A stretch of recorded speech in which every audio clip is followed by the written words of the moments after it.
welcome to Hitting Home with Mike and Arif, and it's actually Hitting Home with Mike today. Arif is unfortunately unable to be with us today, but we do have with us as our special guest today, George Nagel from Remax Hallmark Realty in Barrie. And George is a realtor who, if I had to sum up, would just say he's frank, he's blunt, he's sincere, and I know that gets him in trouble sometimes, probably with his wife, but I think more than that, though, I think it earns him the trust of his clients because George calls it like it is. Whether you want to hear it or not, if you need to hear it, you're going to hear it from George. And I think we could start on that note. You and I have been in this business for some time.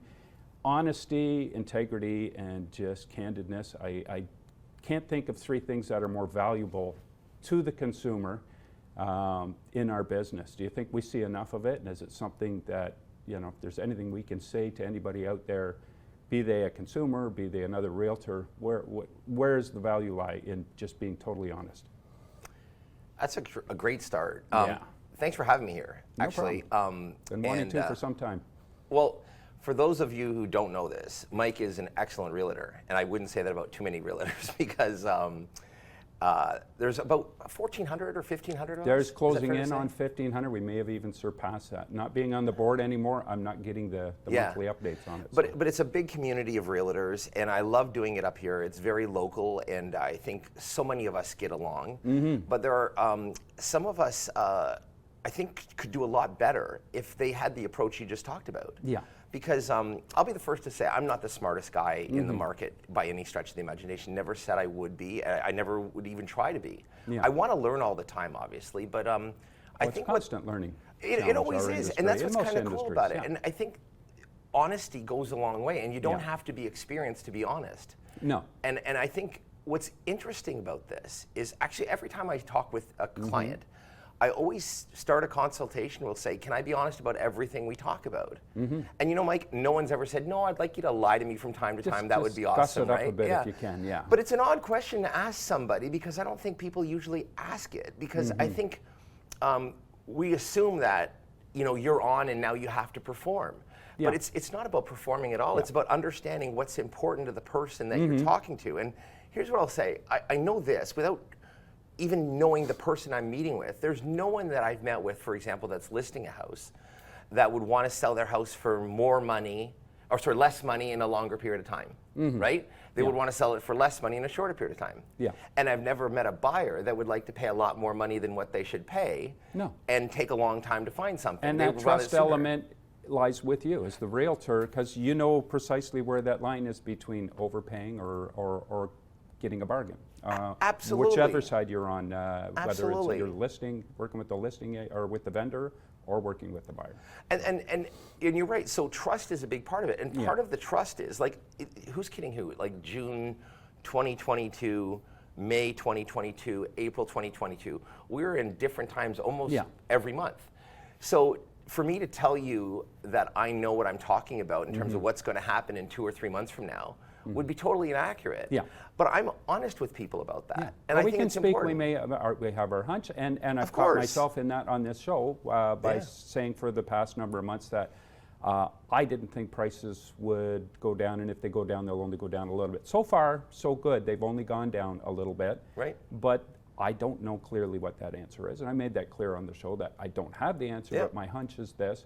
But you got to be careful in offering those hunches. Sometimes the best answer to a client, and this is good advice for a new realtor too, if you don't have that answer, don't try to look like you do by making it up, or just the best answer is, you know what, that's a good question, I'm going to get you that answer and get back to you, and go do your research and get back. I don't think the public is counting on us to have all of the answers at hand immediately, but they want to know that we have access to that information and we'll bring them the best information when we go in.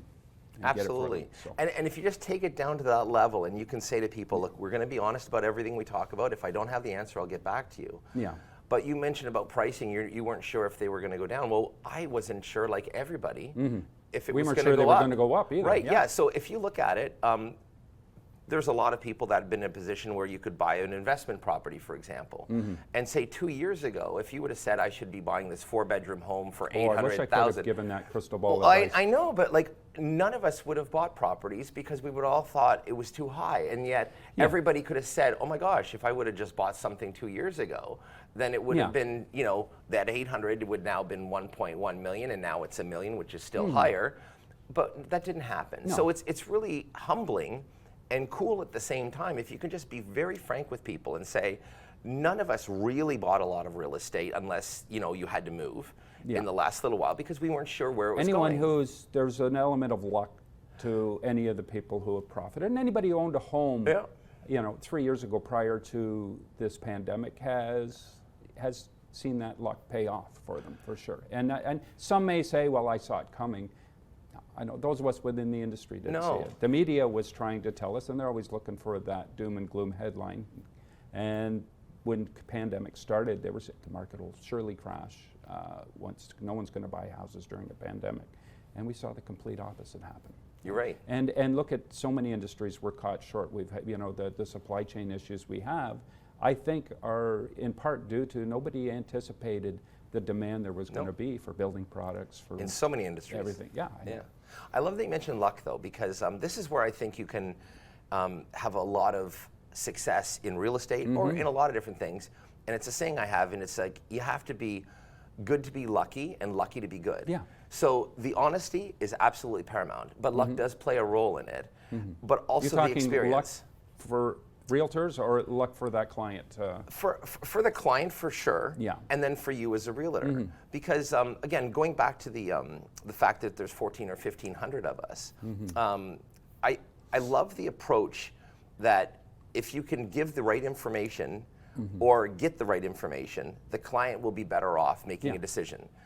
What I don't think, though, is people aren't expecting us to always be honest, because we are in an industry where it feels self-serving at times for the consumer. Well, because it seems like maybe we're not doing the right thing. Sometimes that best advice also serves us. For sure, absolutely. I mean, at the end of the day, ultimately, I think the consumer thinks we just want to close that deal regardless. And they're not wrong. There are some agents who wake up and that is their mindset in this business. It's all about just closing at whatever compromise I have to make in order to get that end. I don't think you and I operate that way. I've probably, left a lot of money on the table by just being straight up and honest and saying, you know, this house isn't going to work for me. Here's what you're missing. And I could have kept my mouth shut and maybe closed that deal. I would have ended up with a client who later realized these things and probably would have spent the next 10 years saying, you don't want to hire that guy because he talked us into this place. Yeah. I would much rather be straight up and honest because of the way it'll reflect back on me, but just as importantly, because it's the right thing to do.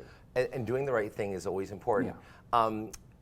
Mike and I just did a deal, I think about 3 or 4 weeks ago. Yes, we did, yeah. And I loved it. And I'll tell you why. It was neat that even though you and I have gotten along for, I guess I've been in it 14 years, I knew you probably 1 year before. I was in about 4 or 5 years ahead of you. I was still learning the ropes at that point. But I've always liked you, but it didn't change the information that I would have exchanged to you that would have put my client at a disadvantage. And when the process was happening on your side, you didn't disclose anything to me that would have put your client at a disadvantage. So Nothing was compromised because you and I know each other personally. Well, it's kind of like a good hockey fight, though, when you think about it. You see these guys when they fight and they get a couple nosebleeds, and then afterwards they're out having beers. Yeah. They did what they're supposed to do at the time, in the moment they were representing their team. Absolutely. And then afterwards, you know, regardless how things go, because things are always going to get rocky, you almost have to anticipate it. Yeah. But at the end of it all, you can look back and respect the individual you're with. And that's where I think honesty with the consumer is very, very important, but honesty with the other agent is equally as important, because if you have a client that is going to pay a good amount of money to buy a property that I'm selling to hope to sell for a good amount of money, I have to be able to share with you in such a way that your client will have good information to go on. Like, for example, the house that you bought, we knew there was a roof issue. I didn't hold back. I could have said nothing. No, nothing when we walked into that home. Yeah. There were issues that, had they not been mentioned, would have been big red flags. Exactly. And we might have turned around and walked out the door. But we were totally prepared. That's the way that you go. And that's exactly how it would be. And it just makes it so much easier. And especially these days when people are coming from so far away to view a home. Yes. Someone's coming from Oakville to look at that property. Yeah. Based on, that little write-up you did where you forgot to mention this, and this, and they get in that door, they're going to be feeling quite cheated. Yep. And that happens. And you and I have had that happen with us, where we go, well, yeah, it did look good in the listing information. I make a point now, if I have clients out of town, I let them know that I'll go in and preview the home on your behalf. That's a great idea. Save you the drive up here. I'll walk through with my camera. Maybe I'm giving away insider tips here, but then they get firsthand, and if they trust me and my opinion on it, and I'm going to let them know what the red flags are ahead. That has saved people much time, and then when you do see that one that really shines through, they're up here in a minute. And, but you know what's crazy about that is that how many times have you said to somebody that you do that and they go like, oh, you do that? And I'm thinking, why is that such a shock? Like, well, why wouldn't you do it? We're in the service business. Well, you should be. Homes have doubled in value in the last 5 years, and I think there's no secret with that our earning potential has also doubled because we're commissioned people. So if we haven't doubled the amount of service that we're offering people out there, then that equation is fallen out of whack. And that's the way I look at it. I mean, if I've got to pay for staging for a home now for somebody, I think most realtors would say, I'm not paying for their staging, they could pay for that themselves. That's coming out of that little bit of extra commission that I now earn that I wouldn't have earned 3 or 4 years ago on that same house. So I don't look at that as a cost or an expense. I look at it as an investment in my overall business, and I think we should all be doing that. So, over-serving is never going to get you in trouble. No. There's never anyone that, and same thing with honesty. We're going back to that at the beginning. Like, there's a lot of people that you would meet with that you want to be able to tell them, again, the goal is to sell your house for more money in a shorter period of time. But if you don't start your conversation off with them that way, and there's a flaw in their house, and I'll give you a great example of the simplest flaw that can be overcome, is the house is messy, right? And we've seen it ourselves where we see pictures of the house, which is online, and there's a dog dish or a cat bowl or a wolf blanket on the window. And it blows my mind because that house is not being shown in the very best light if these obstacles aren't removed. No. But when you talk to somebody, if you can't tell them that these things have to be removed. And it may be an uncomfortable conversation. But what's really cool is it's that like does my rear end look fat in these pants questions there. But it's not uncomfortable if you get permission for them to be honest about everything you talk about. Because if they say no, you be honest, so then you could say, you know what? That wolf blanket is weird. And you know what? It's going to turn a lot of people off. The dog's playing poker over the living room. Great example. These are all great things. We got to go to break now. When we come back, let's pick this up, George. There's lots of great things to talk about here. We'll be right back after this.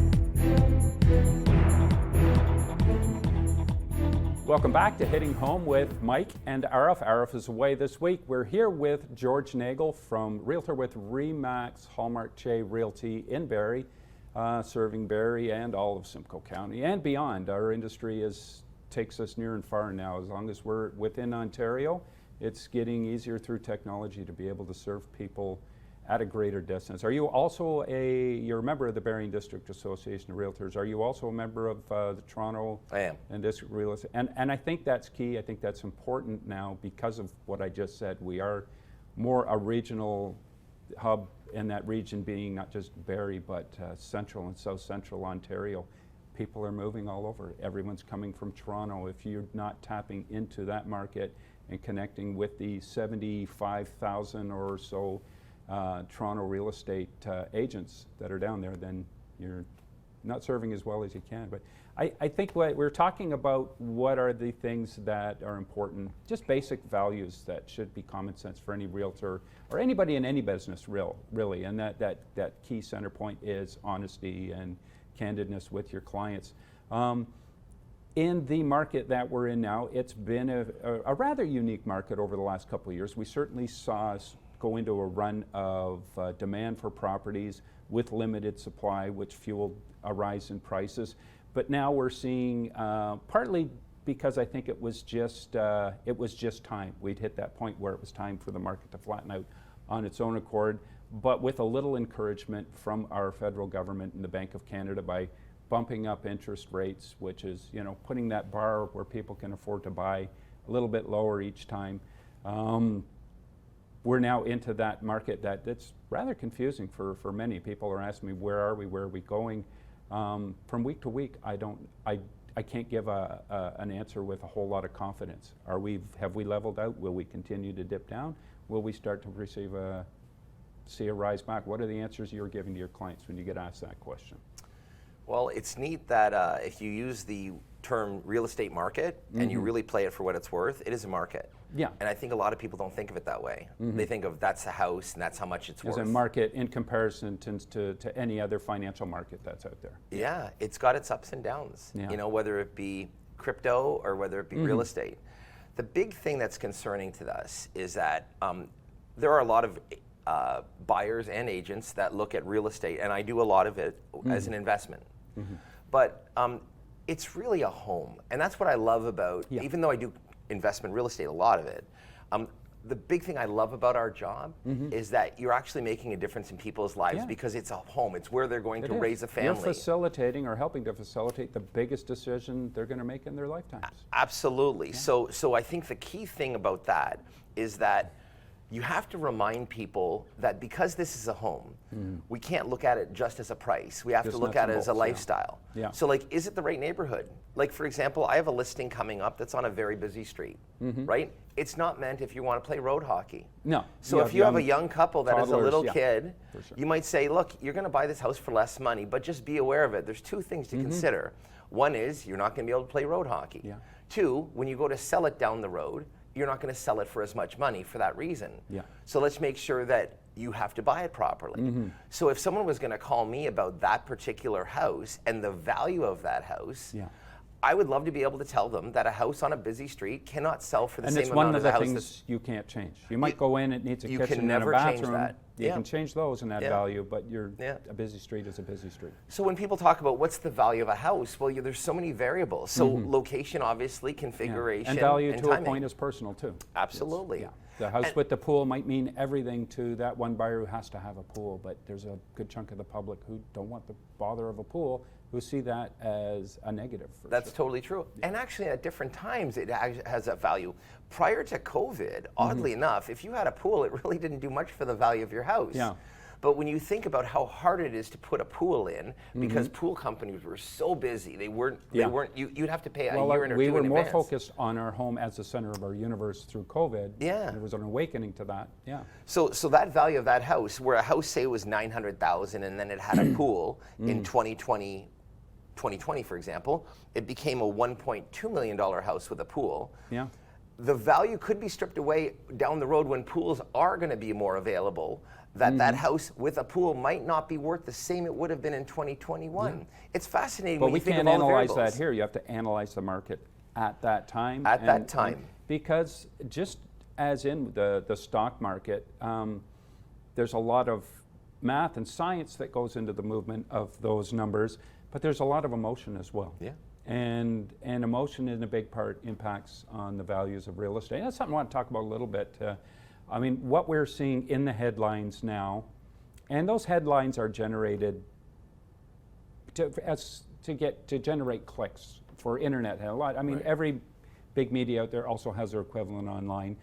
So I think they mastermind those headlines not for the print media so much anymore as the online, to say, even if they can be supported, we're going to say that in the most dramatic way possible. I see all the doom and gloom headlights. Market's going to crash. Market's crashing. We're down. Half the people who are renting in Canada now are saying they'll never own a home. I mean, maybe they're saying that today, but 6 months from now they might go, well, you know what, we changed our mind. We probably are going to buy a home. But in that moment, we were feeling like there was just no hope in hell we would ever own a home. Things change, emotions change. And I think part of the frustration I have in looking at market value numbers as they are presented by the media is they're saying the average price of a home, let's say just for Barrie, has dropped 5% in the last 3 months. Well, here's something else that happened in the last 3 months. Interest rates went up 2, maybe 3 times. So the people that were shopping for that $1 million home at the beginning of the year now realize that they really can only afford a home $700,000 to $800,000. So they're buying the $700,000 to $800,000 home. So the average price of homes is going down because more people are buying lesser priced homes. I use the analogy if everybody was buying Ford F-150s before the gas prices went up, and now they're buying economy cars because they're easier on fuel, doesn't mean that if the average price of cars went down, it means because they're buying cheaper cars. Doesn't mean F-150s went down in value. So I think there is some value decline regardless of the level of value the property was and is, but I think it's just as much contributed to where people are shopping now too. Would you agree on that? Or? No, I would agree. The average price is obviously an indicator. Yeah. But what's fascinating is if you look at the end of May, if you look at the stats that happened in Simcoe County, the average price was still 24% higher than it was a year ago. Yeah. But what's really fascinating is that the unit sales are down 33%. Yeah. So if you think of the amount of inventory being exchanged is stripped out, and then the average price is high, and people think, well, prices aren't coming down enough. Well, there's not enough inventory changings to make that decision. Yeah. So what's interesting about June is I think people will start, someone told me something the other day. They said buyers seem to be on strike. And I think it's a kind of a neat analogy. Yeah. But you go back to work and you go back to buy. Yeah. So when they start to buy again come in June and July, the number of units will exchange at a different rate, but things will even out a little bit more where I do expect the average price to still come down more because buyers are smarter in terms of knowing that it's not about hype anymore, it's about having a place to live. Yeah. It's about affordability. So even if a buyer wanted to pay what the seller was asking them to pay, they might say, you know what, I actually don't even qualify for that anymore, and I'm not that much different from this buyer, because if you think of the average incomes in our market, for example, they're in such a way that we do have, all of us have limitations. Yeah. So sellers, even if they would say, well, you should be paying this, there's 10 buyers that would like to pay that, but they can't because the interest rates have gone up to a point where the affordability, the debt servicing ratio will not allow it. And what's really important about this is that it's kind of cool when you can sell a house for a client and they can be really happy that what it's sold for. But let's agree, Mike, it really doesn't matter unless the deal closes. Well, that's so true. There's going to come a time, and we're kind of in it right now, where you're hearing some people that might have not paid the right price based on what they feel it should be, or worse, they didn't do what they're supposed to do up front and getting the affordability knocked out with their mortgage broker, and maybe they don't qualify exactly for that the house house price itself anymore. doesn't qualify for the price you put. And that's another example. Yeah. So you could say, what I can say about all this is, without being flaky and say we can't give good information, we can give great information. Yeah. But you have so many different things to look at. And Mike, there was a time 4 or 5 years ago, it was pretty easy. You could have made decisions really fast without actually having to analyze a lot of information. I still think you can make information decisions fast, but I do think you have to think about more things that are going to happen. Because it does come down to, and I think the lenders are giving less leeway. Yeah. They're pretty strict with regards to qualifying, and if you can't make up the difference on that price, if you overbid on it, let's say, and it is appraised for $100,000 less, and you're putting $50,000 down, well, guess what? There's an additional $50,000 you're going to have to make up, and if you can't close. And if you firmed up on that deal, then you put yourself in a predicament for sure. And it's interesting, and I'm curious your thoughts on this. And I'm going to use another car analogy here. Do you remember a time when the Humvee was big deal? If you had that was a status symbol. That showed that you had arrived. You were doing good. Then it hit a point where you just looked like an idiot if you were driving a Hummer. Right. It was ridiculous and unnecessary, oversized, just overextended vehicle. Do Do you think some of that may be filtering into the way we look at real estate? Because when you and I came into the industry, bigger was always better. And I mean, a lot of our business came from people trading up, 2-foot itis, whatever you want to call it. Everybody, I think that's with regards to buying a boat, 2-foot itis they call it. Right. But the same thing in general kind of happened with homes. And then I think we hit a point where not all, but some have gone, and a growing number of people are going, it's not about the size of it, it's the quality of the experience I can create within that home. And do you think you're seeing more and more of that now, and we will see more and more of that? More so than ever, because you do have to make decisions that are going to cut back. So we talked about affordability. Someone might have been able to qualify for, say, a 1.1 house literally 8 weeks ago. But now with the rate increase, they're knocked down to, say, $950. There might not be a house that would meet their needs in that price range. And then they're going to have to make decisions. And that's what I really like about what we do, is that sometimes when you're giving out free stuff, people want free, but they don't necessarily need it, right? I've learned that a lot about nutrition. I don't need to eat all the things I need to have. I need to know what I have to have. Bigger isn't always better. No, it's not. No, it's not. So I'm just going through this with a client right now. I think her expectations of what she really, really wants changed when she realized she could afford it, because the interest rate was so low, she could have it. But she really didn't need it. And now we're back kind of in a real situation where she's realizing, I actually don't need 2,800 square feet. A 2,100 square foot house would suit me fine, and my 2 kids. You broaden those perspectives there and start to look at. We got to go to a break again, and we'll pick this up on the other side. Awesome. This is great. And I'm speaking with George Nagel from RE/MAX Hallmark Che Realty, and we will see you right after this.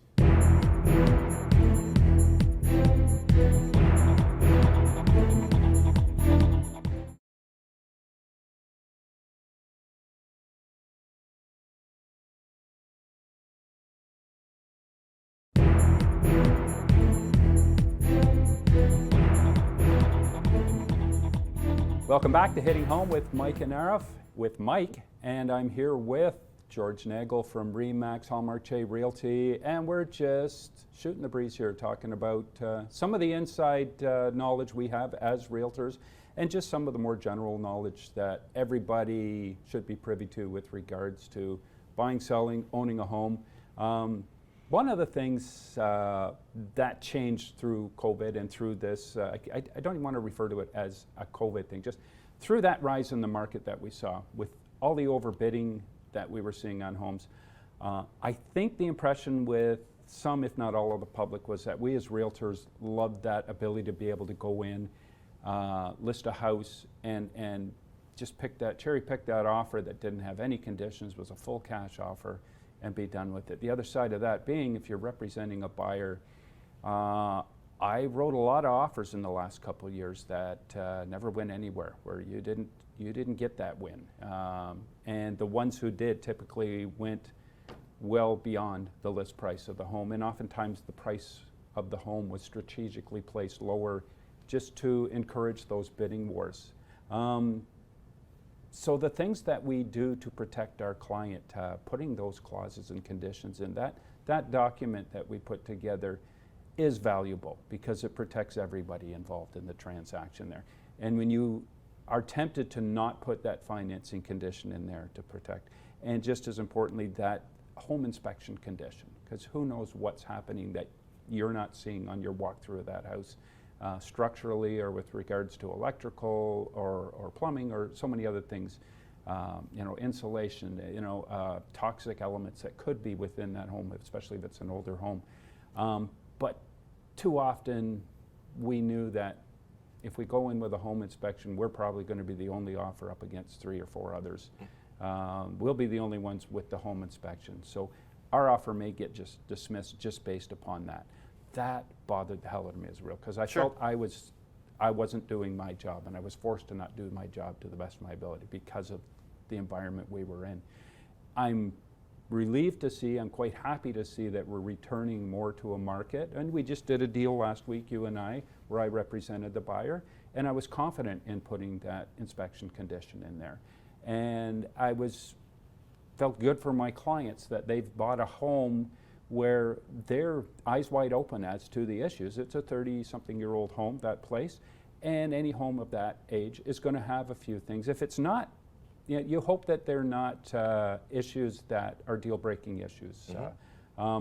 But if at the very least you've got a to-do list of things you want to do to maintain your home or things you might want to address in the coming while. Are you happier to see us back in the market where we're able to do this? It's a relief for sure. Yeah. It does talk to a couple things that you can really strategically do as a buyer to protect yourself, even if we get in a situation where you are forced to, for example, not have a house inspection. Yeah. Like, for example, and I love house inspections because they are revealing and often not necessarily deal breaking, but it could be like that's the list of things that you could expect to see issues with. But there's two clauses that I put in that on all offers, even if you're going in clean, that really are good, because at the end of the day, the seller is not going to be in a position where they're going to want to get sued because they didn't disclose something, or if you ask them something, which is a better way of looking at it, they have to be honest about it, and the honesty actually is in writing. So, for example, and I don't mean to cut you off, but I just want to say, sometimes it's not even that the seller or the seller's agent is holding back valuable information. Sometimes they're totally unaware of that condition or situation. Well, this clause flushes that out. You say, in the clause you could say, and the buyer would put this in, and you could still be clean on the offer. You could say, the seller represents that there is no known issues to the property related to water seepage in the roof or the foundation that have or will have a problem in the future. Wow. What's neat about that is that they're not guaranteeing there isn't, they're just saying they're unaware. But it makes them talk about it. So then the realtor could then talk to the seller, for example, and say, look, this clause, is this concerning? And then I think almost 9 times out of 10, the seller would say, no, we've never had a problem with water. We're totally cool and we're good. Yeah. And then you as an agent on the buying side feel comfortable that at least those two things, the foundation and the roof, are not, in the seller's knowledge, an issue. Yeah. Now, that being said, it could come up where the seller would say, no, we actually did have a problem, but we fixed it. It's remedied, yeah. And this kind of goes back to our conversation earlier where we did a deal and we were able to disclose things to each other that helped our clients out without putting anyone at a disadvantage. Exactly. And it just talked about things. So that's what I love about this, especially when you work with people that you've seen and you know within the community. You could say, yeah, no, there was a water problem. It was a downpipe. We addressed it, and then you could then go back and say, there was a problem before, it's been fixed now. Yeah.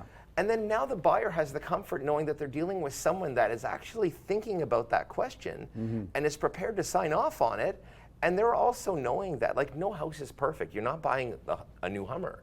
You're buying a house that is going to have problems potentially. Yeah. And that's where I think, whether you have conditions or not, like, that condition is very, it's very there, valuable. and that's a protection that's there for the clients, but it's also there for the realtor, because let's be fair. Occasionally you will get a client who's not fully disclosing. They may be aware of something and they're willing to just say, because it hasn't been an issue in the past few months, hopefully we can get past this, and not point out that. So if after close, we have that heavy rain and we learn, hey, guess what? The basement does leak. Yeah. Someone comes in and looks at it and says, oh, this didn't just start. This has been going on for a long time. Now you've at least covered yourself, shown that you've done your due diligence and brought it up. So it's, and you've got somewhere to go forward as the buyer's representative, and you also have a protection for yourself as the seller's representative. So, yeah. There's something else I want to talk about, conditions too, because it's interesting that people think of a deal is more related to the price of the house. Yeah. And a deal is really about terms and conditions as it relates to the price of a house and the time in which you're going to get it. Yeah. So I'd like to share this with you, Mike, and I'm sure you've used it before, which is interesting and will help buyers out. If you're buying a property and you still want to have, say, for example, a house condition in there, but you know your financing is solid and you know that it's going to appraise for the value of what you're paying, which is more likely on an in-town property. But you want to be appealing to that seller that you are the right buyer to deal with. There's a lot of buyers out there that are currently renting right now. So if you say, what's the closing date you'd like? They'd say, well, I'd like to get in 2 weeks. Yeah.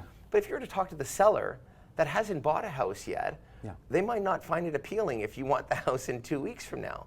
So an interesting clause, this goes back to if you might have conditions, but you can actually make the deal more appealing to the seller, You could say, the buyer and seller agree that the closing date of this property can be delayed to as late as 3 months after the existing date, so the seller can find suitable accommodations. What's really neat about that is the seller might say, okay, look, it's not exactly the money I'm looking for, and you do have this house condition in there.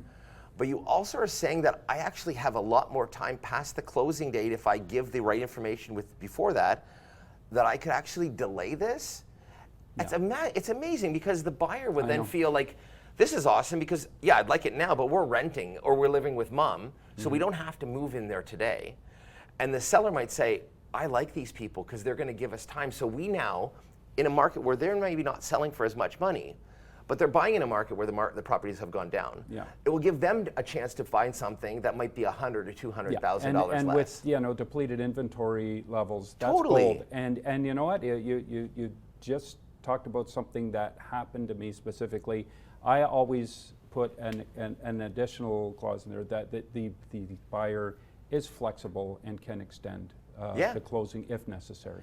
And that actually won us out, and it was pointed out to me by the agent representing the seller that your offer was less than the other one they were looking at, but because you added that in, said you would be willing to move the closing date a little longer.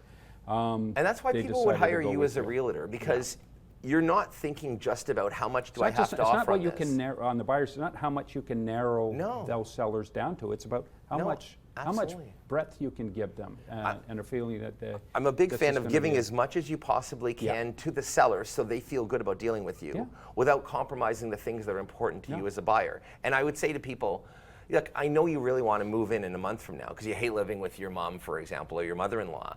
But if you're going to spend the next 5 years there, let's not let the next 5 weeks or 5 months determine where you should be. Because you could be making a mistake, because you are dealing with a seller that sees the value in your offer being structured that way. And you've just mentioned something that sometimes is valuable in our jobs, if we're able to do it as realtors, is to take people back to the big picture again, because sometimes it gets down to, especially when a back and forth negotiation, I find it funny two people who have never physically met each other can develop a literal hate for each other, like they know that other person and they're a nemesis that they're again. You've got to say, hold on a second, they're just a family looking to achieve just what you are. No different. Step back here, let's look at how we might be able to help them without compromising for you. It's not about, well, that's it, I just don't want to deal. I had a recent deal where it became to that, and by the time it closed, this person had decided they hated the buyer. They'd never met the buyer, and it was a challenge to get them their, 3 additional viewings. Well, they don't need to go into the house. Hey, they're buying the house. They want to bring their family. Take a breath here. So sometimes we have to be that psychologist, that mediator, that family counselor, whatever you want to call it. Misunderstanding is usually the biggest problem in any situation where people are assuming something when they're really not. But you can be read the wrong way by how you project yourself. And that's why, again, what I really like about you is that you don't make it about you, you make it about your client. And you make it about me, the fact that I have a job to do. So we both have a job to do. And even if we don't get along on all the points that we're at, it hasn't changed anything. It's not about us, it's about what we need to do so our clients are happy. Because I'll tell you, I don't think ever there is a deal until both sides are happy. They might not be happy with what they said they thought they originally would have as their line in the sand of where they're going to go. But no one forces anyone to sign anything. Readjust their of course, dreams and goals. You're recalibrating all the time. And I think a lot of it comes down to, if you lay the information out, kind of like what we talked about honestly, and you look at all the variables, which would be the conditions that are on the deal, and the price is also a part of that, of course, and then you look at the big picture, you can say, does this make sense for you to agree to this? And if it doesn't, let's ask for something else. And if it does, then you're probably going to make a deal and everybody's going to win. And then those, those buyer visits you talk about where it's a bit of a pain, maybe aren't so painful, because you just realize you just dealt with someone that is fighting as hard as you will when you're on the side where you're trying to buy them a house. And all of those things are elements of the realtor who ends up getting the referrals a year or 2 or 3 down the road, rather than being forgotten or blocked. And we will be right back right after this message. We're having a great conversation here with George Nagel from RE/MAX Hallmark J Realty.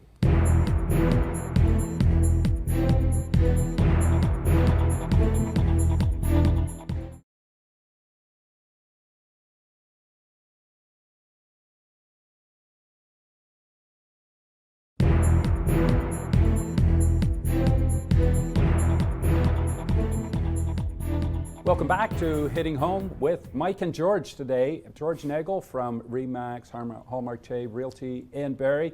We're having a great conversation here talking, and it's great to talk with a fellow realtor and compare notes about some of the things we're up against, some of the things that we often want to share with our clients or with the public in general with regards to buying and selling. And we've offered some great advice, some great insights.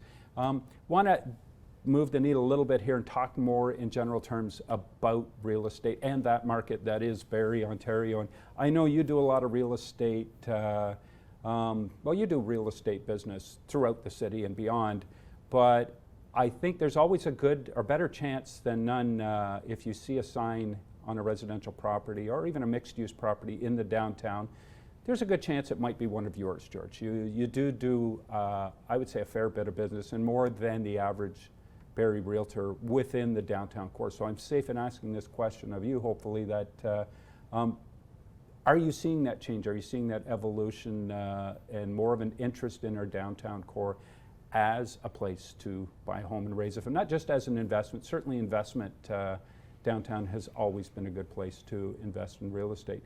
But are we seeing family neighborhoods, not just emerging, but it's, we say, just evolving and improving over time in that area? Because, well, you tell me why you think it is if you agree. Well, I do a lot of investment properties. Yeah. People think that's all I do. It's clearly not. It probably only represents about 25% of what I do, but it's something visible. Yeah. And I really enjoy doing it. For many reasons. As you know, we're in a housing crisis, obviously, right? And that's one reason why you need properties that have, for example, a second suite that will allow you to have someone live. Yeah. But we're also in a affordability crisis, Yeah. which is changed the whole investment landscape. So a property that before maybe downtown would have been solely as an investment property, where an investor would have wanted to have two families living there renting, you're going to find people that actually want to live in one of the units so they can afford the darn thing. Yeah. So what's interesting is that when that happens, it unfortunately does take one of the rental units out of play, but it does allow a family to buy something affordably. So whether that be in the downtown area or it be in other areas that traditionally weren't necessarily places where you'd see two-unit houses, that is going to be new, ongoing for us to always think about. Yeah. When people are going to, like if you're buying a house for $900,000 and you're making a combined income of $130,000, maybe the best way to buy that house is when you actually have a mortgage helper in the basement. You're doing it legally through the fact that you can now do it anywhere in the city, because there was a time you couldn't. No, and not too long ago, and you and I, we're certainly strong advocates for changing those rules and regulations around second suites in Barrie. And the reality was having a ruling in place that you could not have them. We both know it didn't stop them from happening. It just drove them underground for many years. That's relative. And we ended up with a city full of potentially unsafe basement apartments that weren't regulated, weren't meeting code. And I think even to this day, we still see that resistance. And there's a bit of hypocrisy to it.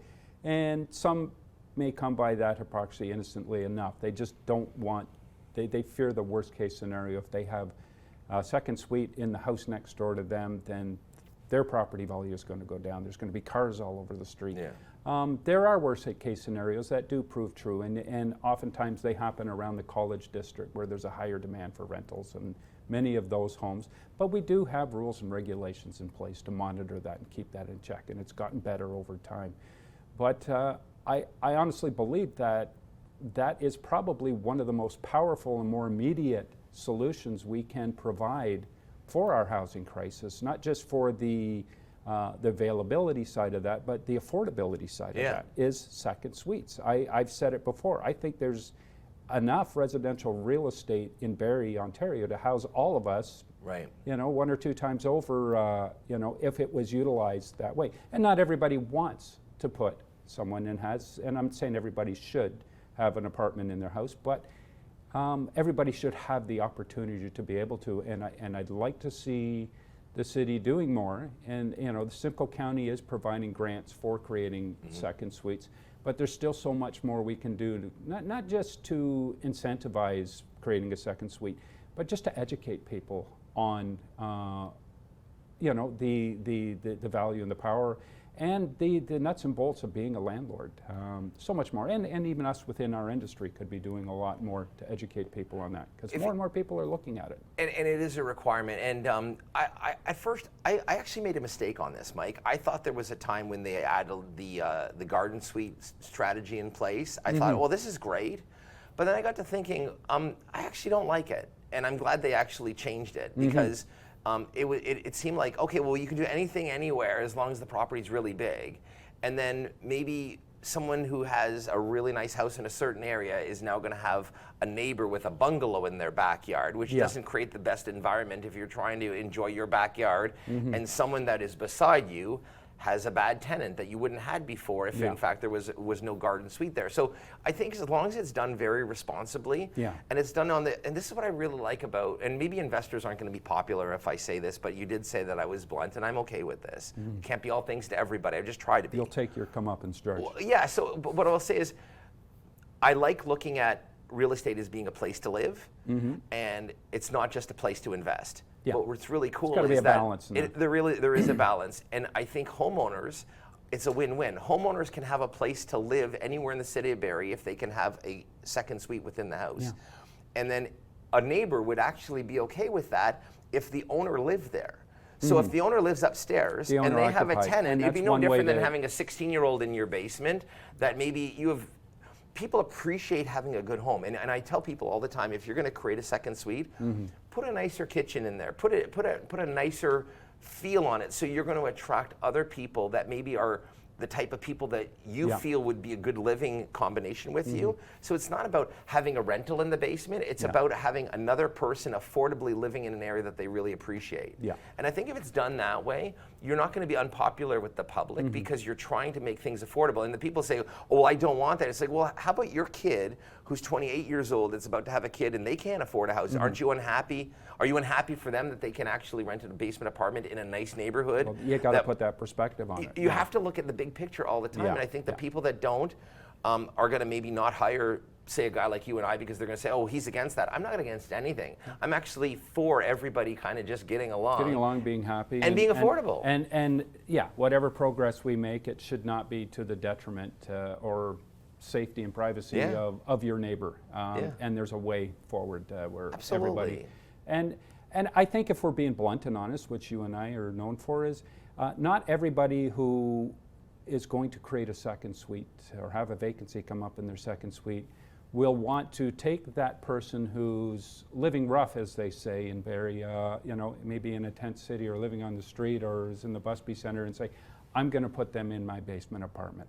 To be quite, no one's going to say it publicly, and that's why I'm saying it here now, because I think most people would think that they see that as potentially having more problems than anything else, and that rings louder to them than maybe I'd be doing a good service in that. So that leaves a lot falling on the hands of the city and Simcoe County and the province and all our levels of government to fill that gap, that housing need, because realistically, if 500 to 1,000 new second suites appeared in the city tomorrow in private homes, doesn't mean 500 to 1,000 people who are living on the edge are going to have accommodations, because people are going to be selective on who they put in. You want a tenant that's going to give you an assurance that the rent's going to be paid every month, the place is going to be taken care of. And I don't mean to stereotype anybody in saying so.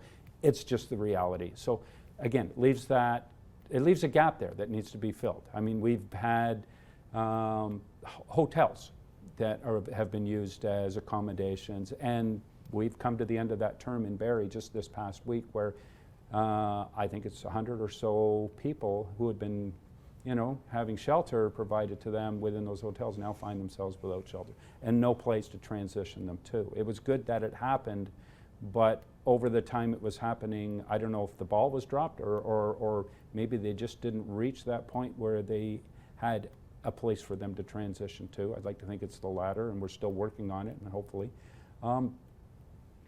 This isn't even really a question, it's more of an observation, but are you confident, I guess the question would be that, put it another way, do you think there's things you'd like to see from our next term of council happening that maybe haven't happened up till now? And that's not to say that the ball was dropped, the ball just didn't get across the goal line yet. What would you like to see continued or done better or maybe done differently? I think they could do a better job reimagining certain restrictions that are in place right now that prevent maybe a higher density house in a certain area. Yeah. And they don't do that because the current zoning, it doesn't allow it. Yeah, and it's across the board perspectives on it all. Yeah, and zoning definitely serves a purpose. But if you're on an arterial road with higher density down the road, and you have a giant lot, and I know of one in particular where they're going to say, well, you can't do that there. Yeah. It's like, well, why? And they say, well, because there's a creek that runs through there. Say, well, that creek is dry now. So don't say that that creek is a water feature, because if you were dying of thirst, you'd be drinking out of a puddle before you're drinking out of that creek. Well, Sahara Desert was once a lake too. Exactly. So rethink things through responsibly. So the tragedy of these people not having a place to live is not necessarily an afterthought. Yeah. And they're reimagining areas. They said, well, they we can look at this now. Areas, and I think creativity needs to happen. We've got commercial properties to be used. I sent a letter to our mayor this past week. It didn't receive a response so far, but I know our mayor's busy and will probably get to it. But we have a lot of rail lands that are abandoned within Barrie or not being utilized. There's a lot of decommissioned rail cars across this country. Wow. I'd like to think that That's maybe we could create some sort of housing solution. There's a hotel we stay at in Nova Scotia, my wife and I, when we go down to this little town of Tatamagouche. Right. And it's all rail cars. Very and cool. It's great little things. Maybe there's a solution there, and I think that and other creative ideas need to come forward, and hopefully we can get a handle on all of this. And we're pretty much out of time at this point, I believe. So I want to thank you, George. It's been great having this conversation, and hopefully we can have you back here on the show coming forward. Is there anything you want to close out with quickly? We got about 30 seconds.